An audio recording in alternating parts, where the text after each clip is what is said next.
Hello guys, and welcome to a new Steel Division video today by me, Vulcan. Today I have for you Ddraig versus Loli in round 3 of the second community patch tournament. This is of course played on the community balance mod. Make sure to check out the link in the description for all of the changes. Our map today is Hill 112, and on the allied side Ddraig is using the Guards Armoured. And on the Axis side, Loli has chosen the 17th SS-Panzergrenadier. These divisions, they haven't been changed an awful lot by the community balance mod. The main change for the Guards Armoured is the price buff to the Sherman 5s. They are now 135 points instead of 150 points. So that will allow Ddraig to bring in more of those if he chooses to do so. And on the side of the 17th SS, it's mainly just price buffs to the Stugs. There has also been some Stugs added in Phase C, I believe, but the Stug 3G has had its price decreased from 165 to 150 points. The Stug 4 has had its price changed from 180 points to 170 points, and the Stug 3 F8 has had its price changed from 150 to 140. So a couple of those changes will affect the 17th SS, and therefore we may see more Stugs in this battle than we are otherwise used to with the 17th SS.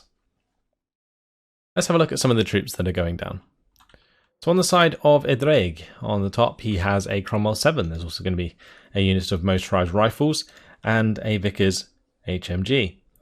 Further down we see a Cromwell 7 assisted by some recon there in the universal carrier and another machine gun. And on the bottom side we have a Humber Mark III, 2 units of motorised rifles and the motorised rifle leader. And they're going to be heading up to the top part of the hill. Over on the side of Loli, it's got a couple of units here. It looks like 2 units of Stostrup and a leader.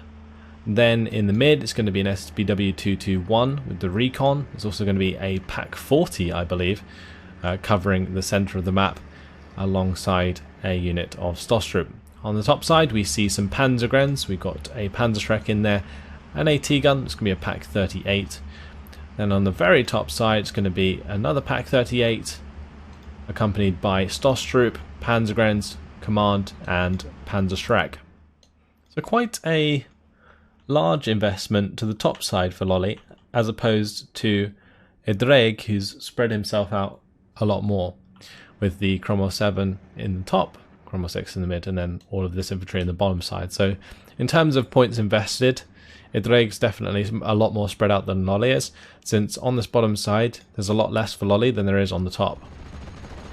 Let's see if this can make a difference, because Loli, with the concentration of forces, should be able to get more done in theory, but the Panzerschreck has already been pinned down, so that's not going to be taking out the M5 half track. Will continue to be pinned and should probably make a run for it at this point. Stostrup have unloaded, are going to be throwing smoke down to prevent the half track from getting on target, but there also needs to be smoke thrown between the Panzergrenadier and the Panzerschreck, because I feel like otherwise this Cromwell 7 can get the better of all of this infantry. So nice job there by Loli to make that happen. Meanwhile on the bottom side, not too much happening, just a Stostrup moving into position in the mid. The Pack 40 did take quite a lot of damage though from the Cromwell, and that Cromwell, is it going to get the kill? No, it's not. It doesn't have line of sight, I believe. Either way, Stostrup move through the tree line. They wipe out the units of motorised rifles nice and easy. Pack 38 going to be trying to take shots at the Cromwell 7, but the 11 front armour should prevent the Pack 38 from getting that kill, because HMG should be able to clean up the Stostrup, and will do so. So an interesting engagement on the top side. Lack of infantry now for Ddraig up there, but no real way for Loli to push through here and kill the Vickers HMG. The Panzergrenadier, if they're going to try and use their Kar 98s, is just not going to work out too well. The Pack 40 in the mid has been taken out now by the Cromwell 7, and the Cromwell 7 is going to continue to engage the 221 as well as the Aufklärer here as the scouts do move forwards and reveal those. This infantry on the bottom side, it looks like it did manage to get a Panzerfaust onto one of the half tracks. Don't think that killed any infantry, but the other half-track has managed to almost surround these units on the bottom side. Loli now blinded in the centre though, with that Aufkläder going down, but continuing to push on the top side of this area with the Stoßtrupp and the Panzerschreck. The command infantry was actually killed off, and it looks like the Vickers HMG will get the better of the Panzerschreck. A little bit careless here from Loli. Could have definitely had that in cover to prevent it from being killed off, but the Vickers might actually just be changing its target here. I thought it was going to, but instead decided to fire at the Panzerschreck instead, because the Vickers HMG does have shot onto the Pak-38 if it chooses to do so. On the very bottom side, one of the Stoßtrupp was absolutely melted by the looks of things. Maybe walked too close to the edge of the tree line, got hit by the Humber Mark III and the M5 half-tracks and so on. But as the motorised rifles come in close, the Stoßtrupp can make short work of those. That is 18 HE versus 8 HE, so quite the difference in infantry power. Pak-38 in the mid is going to be engaging the Cromwell 7. The Cromwell 7 currently not engaging the Pak-38 back. Good opportunity here for the Pak-38 to pick up that kill if it can get a shot on target. Also, the 2-2-1 firing away is going to force the Cromwell 7 back, and it does cause the Cromwell to move out of range. So no kill for the Pak-38 just yet. Another unit of Stoßtrupp did go down in the open over here. Here comes a 2-2-1. This could actually be a really useful unit to clean up these half-tracks and the Humber Mark III and so on. Have to see if that can come to fruition. Meanwhile, on the top, we do see the Pak-38 shooting from on top of this hill towards the Cromwell 7. Cromwell 7 forced back for now. This Pak-38 though, looking to be overwhelmed by a push from Ddraig here, using these M5 half-tracks very aggressively. After dropping off the motorised rifles, Stoßtrupp are going to get the better of one of the half-tracks. But these Panzergrenadiers are going to have to make a run for it. Stoßtrupp take out the second half-track. Very good. Now the Pak-38 attempting to hit the Cromwell once again, but here comes a Spitfire Mark 9 with the two 15 HE power bombs. That's going to be a very dead Pak-38, and no more AT left on the top side for Loli other than the Panzerfaust of the Stoßtrupp. For the mid, the 2-2-1 was finally taken out by the Cromwell 7. Took its sweet time due to obviously being HE versus that armour. The Aufkläder did try and come up into this tree line and got killed off, so Loli's still blind on this top side. If he attempted to push up the 2-2-1 right now, it's quite likely that it would be hit by the motorised rifles if it's not microed too well. Panzergrenadiers are on their way to just cover that off. And currently we're still sitting at 50-50, or 51% to Ddraig, with only 1 point in his hands. So all to play for still throughout this game, although I will say that Loli has definitely lost more so far than Ddraig has. The only reason Ddraig hasn't taken more ground is because of the amount of AT guns that Loli has invested in since the start of the game. So the Cromwell just going to be able to get out of range there after firing a couple shots. No real reason why that Cromwell 7 should be in range. But nice kill there from the Panzerschreck. Does hit the Cromwell 7. That was a clean kill. Very, very nice indeed. Motorised rifle leader here going to have to stay in cover, that's for sure. Does not want to lose his veterancy on these units unnecessarily. The Cromwell 4 could take over, of course. But with that Cromwell 7 down, double pushing with Cromwells onto these Panzergrenadiers is not going to work out very well, because that Cromwell 7 was very much needed for its fire support if this was going to happen. But now these Panzergrenadiers are in position, these motorised rifles will be toast if they get discovered in the open. On this bottom side, Ju-87 actually brought in, does kill off the Humber Mark III. 2-2-1 now trying to take out the M5 half-track, but the Ju-87 is going to get the kill onto the Cromwell 7 in the mid. Can it clean up the Cromwell 4 on the top side as well? I'm not entirely sure if he has line of sight. He does not. But is looking for that kill. Won't want to hang around too much. Ddraig does have a Spitfire, and will be tempted to invest into an aircraft to take down the Ju-87 if it continues to fly about. SOS troop trying to make the ground towards the motorised rifles to take those out. Do manage to get within the 100 metre range. But will they win that engagement? It's a bit precarious at the moment.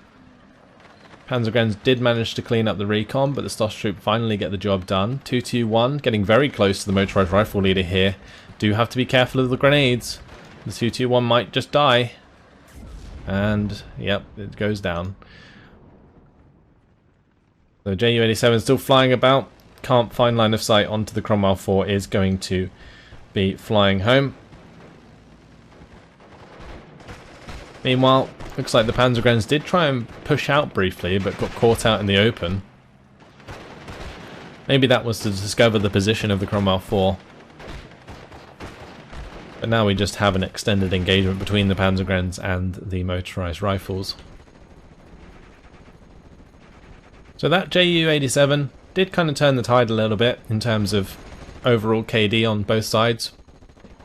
Because one thing that was starting to show was the cracks in Loli's front line due to the loss of AT guns. But now it doesn't really matter that those AT guns aren't there because the armour was taken care of by the Ju-87. So a nice delaying tactic for the time being. Spitfire Mark 9 coming in for another successful bombing strike onto a Pak 38. With a third kill, that Spitfire Mark 9 will pay itself off. But so far so good. Motorised rifle leader here. I believe they ended up killing a unit of SOS troop before they even unloaded with the help of the M5 half-track. Here comes another 221, and that 221 might be able to just clean up this M5 half-track nicely, provide that little bit extra recon, but with the amount of those 221s that have been brought in, it makes me wonder if Loli's going to struggle to have enough recon moving into Phase B and Phase C. We have now just moved into Phase C. We can see that smoke is being used on this bottom side by the Panzergrenadier to try and cover off these infantry units, since the Cromwell 4 is apparently providing quite nice fire support.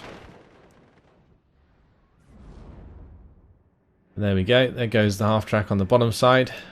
Now the 221 is free to move up and support the Panzergrenadiers. Well, the 221 can't actually attack infantry, so it doesn't have that capability. But the Panzergrenadiers at range should defeat motorised rifles anyway, and definitely motorised rifle leader. Motorised rifles, oh, they tried to make a push up there, but one of the squads gets demolished by the MG42s.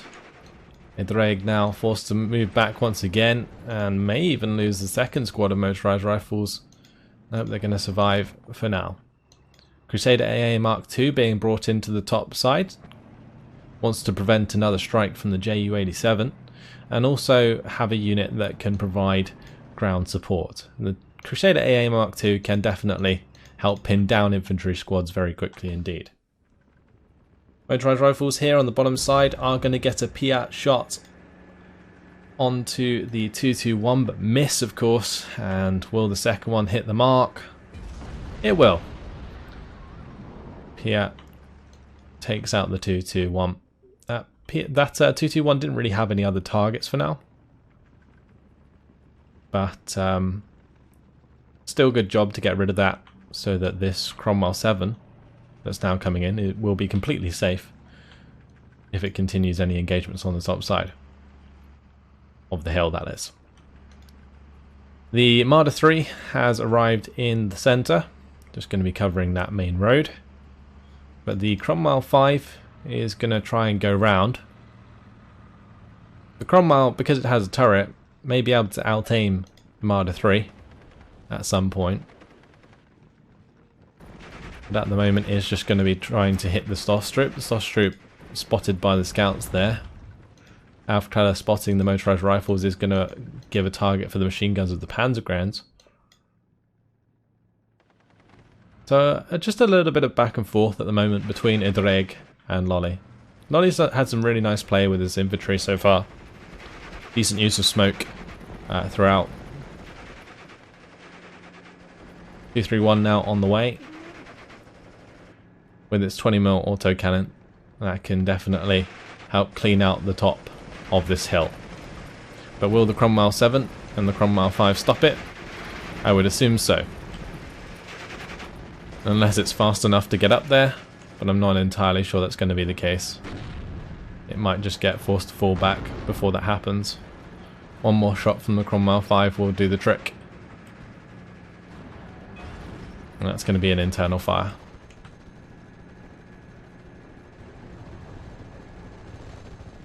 The 231 not able to provide support on the top side just yet. These Panzergrens though, they're going to want to move.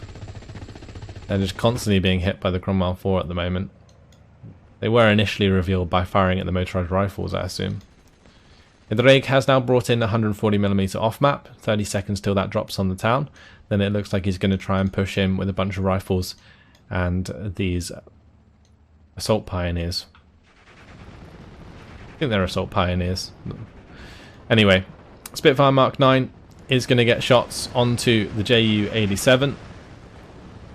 Forces that to fall back for now, but will it escape? Since the Spitfire had to go pretty wide there to get back round on the tail of the Ju-87. Ju-87 goes down. Not quite saved by the Flak 36 that Loli has brought in.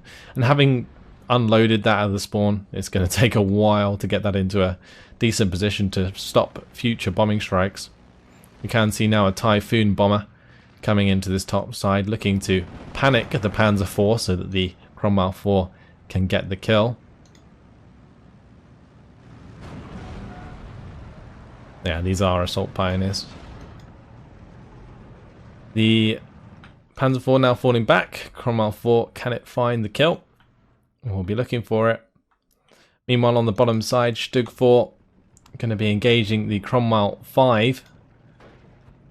Got the 1,200 meter range, 6 accuracy base. So as this Cromwell 5 gets closer, will be pretty accurate, even though it doesn't have any veterancy. 231 still alive for now, actually, down here. Would be nice to see that maybe move down and help against some of this infantry, but can't really do so while the Cromwell 7 is in position. Marder 3 now pushing to the top side, as it does look like the Cromwell 4 killed the Panzer 4. And Ddraig has found himself a +1, so starting to count up the points towards victory. Broke down the defence in the town. There wasn't really much left there, honestly, with both of the Panzergrens being very low.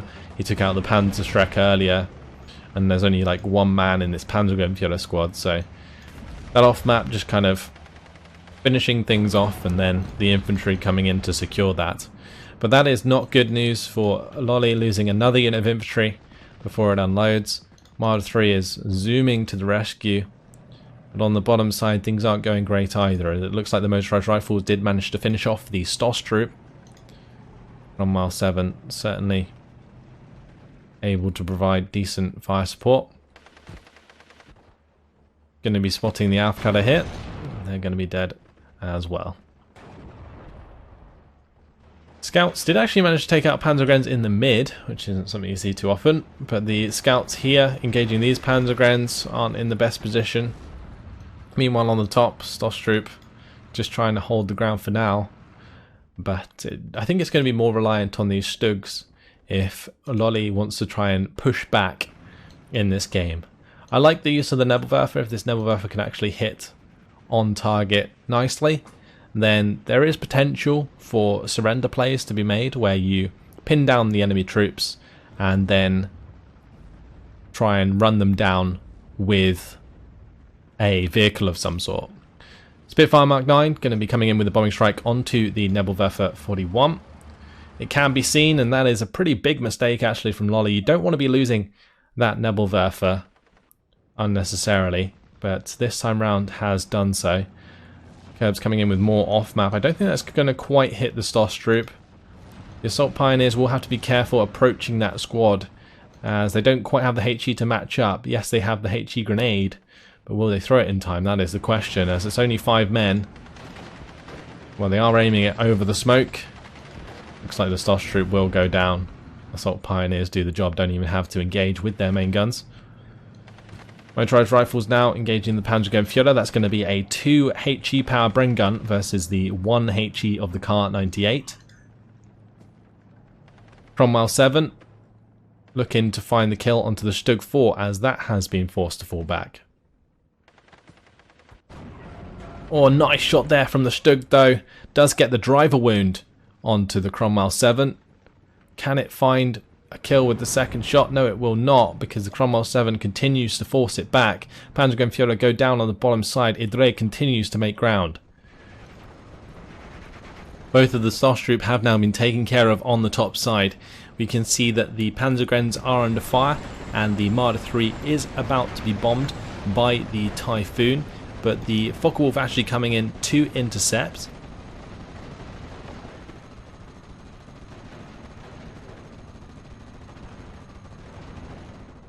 It's a little bit of an air engagement going on. Typhoon being hit by the Focke-Wulf, but with the Crusader AA in position, it's not going to be a kill anytime soon. Cromwell 7 now taking care of a lot of the infantry in the centre. All these Panzergrens were making ground against the light defences of Ddraig, but as soon as he brings in any armour, it has completely stopped that in its tracks, and we're back to a +3 for Ddraig. All of a sudden takes complete control of the map. You see now the Stug 3 F8 on the top side here. That's going to be looking to get kills onto the Cromwell or the Sherman 5. The Stug is really what was needed up here. The Marder 3 probably could have stayed in the middle in my opinion. Since at closer ranges, the Stugs definitely do a lot better than a Marder due to the higher armour values. Getting this command unloaded and making that 3-star would definitely be helpful in engaging the Cromwell. But what is also going to be needed here is plenty of infantry to push back through this town, or even some more artillery. But since the Nebelwerfer did die, he's not going to have that available, and will have to invest in more artillery if he wants to make that kind of push. Stormtroop are continuing to smoke themselves off here. Is that the Tempest coming in for the strafing run? It is indeed. Those Stormtroop will probably want to move towards the Vickers HMG towards that before that smoke runs out, otherwise they're going to be absolute toast. It looks like it's too late. If they'd moved while the smoke was still there, then they might not have got pinned down. But in this case, they might just end up getting surrendered. Panzergrens on the bottom, just trying to hold their ground there for the time being while the Stug moves forwards. But with a 17-pounder pushing into position, this Stug could be killed. 16 AP versus 12 front armor, easily enough. If Mark 9 coming in with a bombing strike. It is not actually going to use its bombing strike, since I believe the Vickers HMG took out both of the Stormtroop and the Panzer Schreck squads, so bailed on that attack. Troop alongside the Panzergrens now pushing across the open here to give targets to the Stug 3. The Stug 3 should try and get aggressive onto this Cromwell 4 in my opinion though. There is a Firefly on the way. So the 17-pounder has started engaging the Stug, but not going to be able to get off another shot just yet. But mentioning this Firefly again, this is going to be able to kill off the Stug quite nicely. It will be able to out-aim it, and it will then open the door for the Cromwell, the Sherman 5 OP, and the Crusader AA to continue the push through. 17-pounder does take out the Stug here, and we do now see the Panzergrens die on this bottom side, or at least surrender. And that's going to go back to a +3 again. Stug 4 does get the jump on the 17-pounder unloaded in the centre. Needs to continue that engagement if he wants to get rid of it. In this case, Loli just decides to retreat, which is fair enough. He was near the 1,200 meter range, so easy to retreat from, but that 17-pounder only going to continue to apply pressure unless he can find a way, another way now to deal with it. Because the Stug 4, if it had continued that engagement, might have actually found the kill due to the 17-pounder already being halfway pinned. But now there's not really any chance, because if you go from like a no-pinned 17-pounder into a Stug 4, the 17-pounder is almost always going to win. We see the 210mm off map here now coming in. That's going to hit the Cromwell 4. Typhoon is going to bring in its bombs onto the Panzergrenadiers. Focke-Wulf shoots that down nicely. Stug 3 not quite in a position at the moment to capitalise on the Cromwell 4 falling back. Can it find the shot now? Is under pressure from the Firefly 5C, so may have to back off. Loli is going to take another shot and then try and get out, and does manage to do so. So nicely timed. Marder 3, can that find the kill instead? No, it cannot. That's going to be a bounce off the Cromwell 4. Pretty unlucky actually for Loli there. And the Spitfire Mark 9's even going to bomb that out. That is very, very unfortunate. I don't feel like Loli's done too much wrong throughout this game. It's just Ddraig has managed to put together the units needed in order to make a push. But without the extra veterancy on this Stug, the Stug will eventually lose out to the Firefly, and with that shot from the Firefly landing on target, I would not be surprised to see that die, although Ddraig, for some reason, deciding not to continue the engagement. I'm a bit confused there as to why not, because that could have quite easily been a kill. But never mind, Ddraig's still in the driving seat, and the Cromwell up here could start to move forwards, but will push into a Pack 40. There's also a Pack 40 coming in on the top side now. Maybe Ddraig thought there was a Panzerschreck or another AT gun that he might have to deal with, but until it really shoots at you, I'm not entirely sure that's a problem. Cromwell 4 is going to get hit by the off-map again, but I don't think that's really going to make too much of a difference to this top side. The main thing here that can really lose Ddraig the game is just being overzealous. Like losing the Cromwell 4 and the Firefly on the top side, for example, losing the Cromwell 7 in the mid, or losing the Cromwell 7 on the bottom side. That could be the sort of units that Loli would kill in order to make a comeback in this game. But since there's only 5 minutes until Ddraig wins, with a +3 on the board, I don't think that Ddraig's really going to make or take too many risks. The off-map did actually end up killing the 210mm off-map. The Cromwell 4 did actually end up going down as well. But that's going to be it. Loli surrenders and Ddraig wins the game after 25 minutes and 39 seconds. So, pretty interesting game actually. Loli certainly put up a decent fight in this one. 2,030 kills to 1,090 losses in the end though. Like, between phase A and B, it seemed as though like Ddraig did have the KD advantage, but then the Ju-87 came in and kind of cancelled that out. And then Loli was able to bring in the Stug 4 and so on and actually try and make a play, but it didn't end up working out, and Ddraig got the better of it in the end. This Cromwell 7 did a great job of picking off the Pack 40 early. That removed a big threat from the mid. Spitfire Mark 9 getting plenty of kills here. 2 Pack 38 kills, killed the Ju-87, double Verf 41 and the Marder 3. Really, really good job. Cromwell 4 taking out the Panzer 4 is nice. And yeah, that's pretty much it. 17 pounder taking out that Stug was pretty important. In terms of losses, well, here's the Ju-87 that took out the Humber Mark 3 and the Cromwell 7. That kind of equaled things out a bit. And of course, the Panzerschreck kill onto the Cromwell 7. Completely forgot about that. That certainly stopped the aggression on the top side. If that Panzerschreck was not there and did not find that kill, then the Panzergrenadiers that were trying to defend the area would have just constantly been pinned, allowing Ddraig's infantry to push forwards. But you saw as soon as the Cromwell 7 went down, Ddraig was forced to fall back for the time being. But that's it. Hopefully you guys have enjoyed this game. It was actually a pretty interesting one. Thanks for watching, and I'll see you in the next one. Goodbye.